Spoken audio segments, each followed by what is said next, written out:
Okay. Well, hi, everybody. I was chatting back here at this table that two of my three are young adults, so I feel pretty at home here with you guys. So I'm very laid back. So I'm going to throw some questions out to begin with, just to kind of hear from you about where you're at with mental health and what you think about mental health, what you need to know about mental health, what you want to walk away from today with, and hopefully I can answer some questions, give you more insight. I do want to start, before we do that, just to tell you a little bit about Free to Be. So Free to Be, we started about 4 years ago, and the reason we started was because I had been in like 10 years in the clinical counseling world and then like 8 years in full-time ministry work. And I was like, these two worlds need to come together.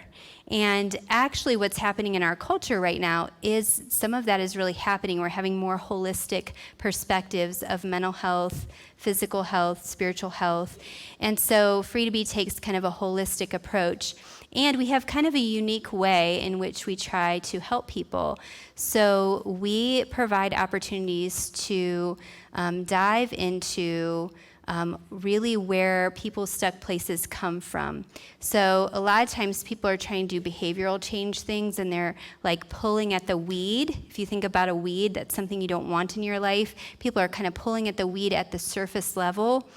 And really all that does, if you try to behavior change, is if you pull that weed out at the surface, that root grows back up and into a weed again. And so what we do is we try to dig down into where the roots of people's sin and stuck places are, where their trauma, and we take an approach of trauma-informed care and spiritual formation and psychological principles, and we bring all of that stuff together to try to help bring healing for people. So, and we do that, and I'm going to explain a little bit more about the right brain approaches in just a little bit, but we try to do that through prayer work, artwork, and just experiential ways of holistic care. So, but let's dive in. Let me ask you a few questions. So, first of all, what challenges do you face regarding mental health? So that can be personally, or it can be kind of the demographic that you're in, of your age and stage, or it could be within the church or within the culture of this time. What do you think are some challenges that you face with mental health issues? Yep. Lack of motivation. Yep. I think we all struggle with that sometimes. Lack of motivation. What else? Sense of direction. And that does kind of go hand in hand with your guys' age and stage, but I think any time of life we can struggle with sense of direction. What else? Balance. Absolutely. Yep. Yep. Value. Mm-hmm. Would you say worth, value, identity kind of all goes into play with that? Yeah.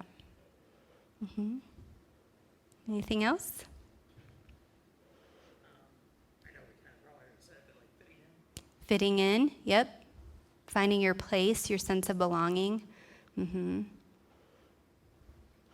What about, so you guys all kind of answered a little bit more personally. What about, do you think are some challenges that you guys face just in culture of today, in the age and stage that you are, or within the church? What are some challenges that you face?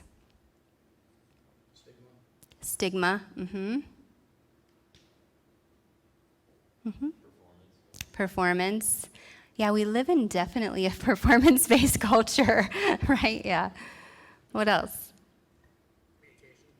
Communication. Yep. What did you say back there? Expectations. Yes, absolutely.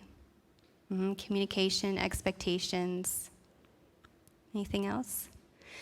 Actually, let's dive into that one for a little bit, can we? What expectations do you think are placed upon you today? Mm-hmm. Careers and education. Mm-hmm.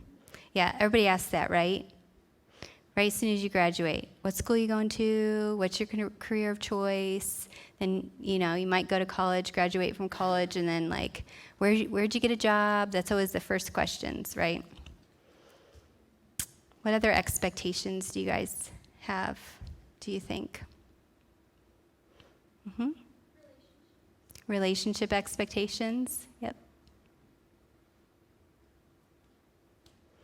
What do you think happens when you have expectations placed upon you? What happens to your mental health? Let's just talk about that for a second. I feel like it's easier to shut down because like if you already have like anxiety, like you feel like you have to like, it's like way harder to like cope with it because you're like thinking about that on top of trying to hit those expectations. Yeah. It can feel overwhelming to try to meet them. Yep. And then you go into shutdown. We're actually going to talk about that in just a few minutes. What else? You're limited by that expectation. Ooh, I like that. That's a good, yep, that's right. You're limited by what those expectations are. Mm-hmm. Mm-hmm. Mm-hmm. Yep, self-esteem. Why might self-esteem go down? Maybe if you're feeling like you're not meeting those expectations, you could feel like you're not enough or that your confidence goes down. You don't think you can do it. Mm-hmm. Yep. Yep. I think we feel rushed and feel like we need to have everything figured out now. Yeah. Just incidentally, I'm going to ask a question around that. I have noticed as my kids, so I said I have 2 young adults and I have one who's 16. And incidentally, it's interesting how the school puts a lot of pressure, like even starting at like freshman, sophomore age, like what do you want to do with your life? What school do you want to go to? You got to have these things figured out. You got to have your extracurriculars. You got to have, this is going to go on a college entrance thing. And I try to tell my kids, I changed my career 3 times. Anyway, so, okay. Well, let's talk a little bit more specifically about what questions you have. Do you have any specific questions? And we're going to do some question answer at the end too, so if you want to ask right now, that's okay. But what questions do you have regarding healthy mental health? I have a question. Yeah. So, like, there's a lot of buzzwords, like toxic, trauma, like very common words, narcissism, abuse, like, and every time I hear them thrown around, they kind of seem to mean something different to the person saying them. Mm-hmm. Is there a way to know objectively, this is trauma, this is toxic, this is abusive? Mm-hmm. Are there definitions for these things? Mm-hmm. Can we define them? Yes. So let me touch on that right now, and we'll get into more of that. But I will touch on, let me just explain trauma for example. How many of you have heard about the difference between big T and little t traumas? Yeah? A lot of you. Okay.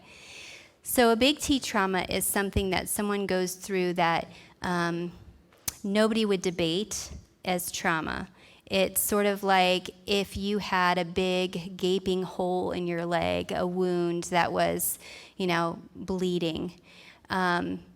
It's something that everyone knows could cause a wound and hurt and harm to you, and it is something that compromises your security and safety. So when people think about big T traumas, they think about things like sexual abuse, physical abuse. Sometimes even emotional abuse can get into the big T traumas if you have manipulation and things like that. And sometimes it has to do with people who've been in life-threatening situations or situations that they feel like their life is threatened, their safety and security. So basically, if someone feels like their life is at stake or their safety and security is at stake, that can be a big T trauma.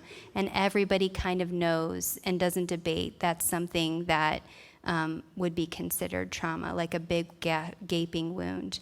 A little t trauma is what now is called developmental traumas. Those are things that develop over time through childhood and adolescence and even now in your young adult years. And those are things that happen repetitively in the ways that we attach and have relationship.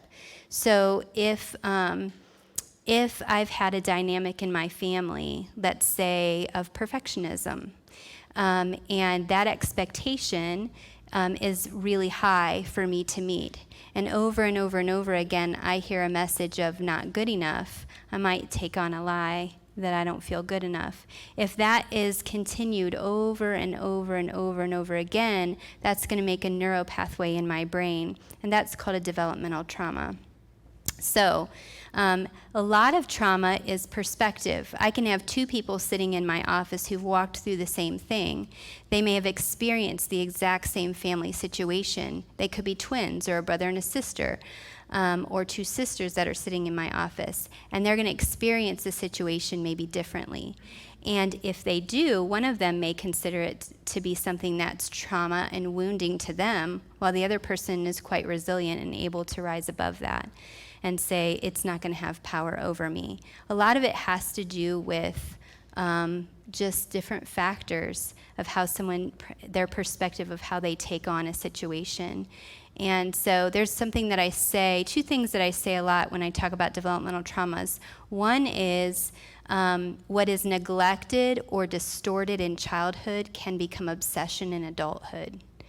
And that's really important to know, like what we haven't been filled up with in our childhood or adolescent years, we're going to crave that in adulthood.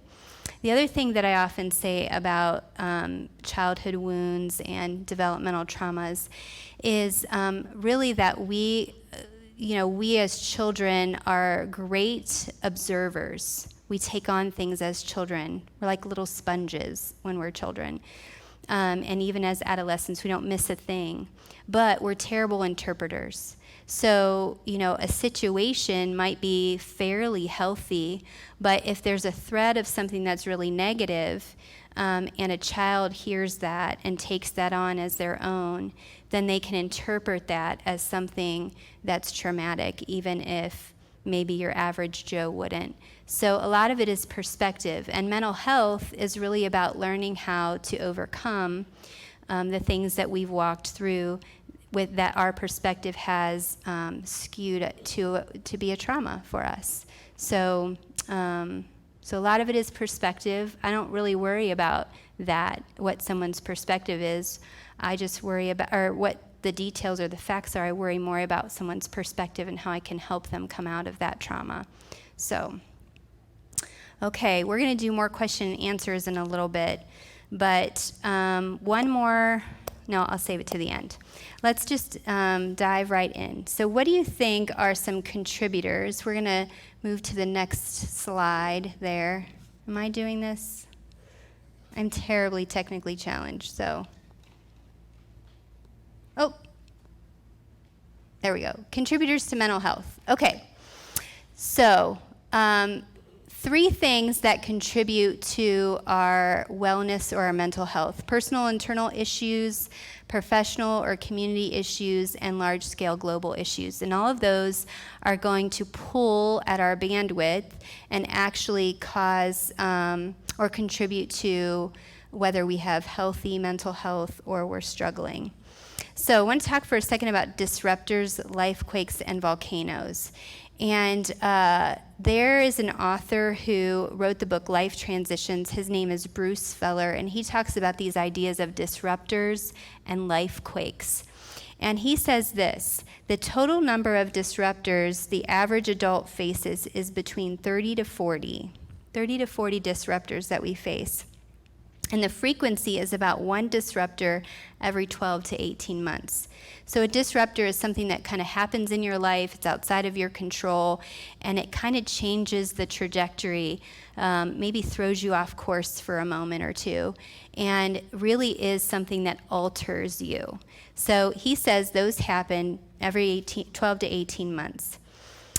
He says sometimes a big disruptor hits, and when that big disruptor hits, it's called a life quake. So we could call it trauma, maybe, or it could just be something that we consider a life quake, something that that shakes us and alters us.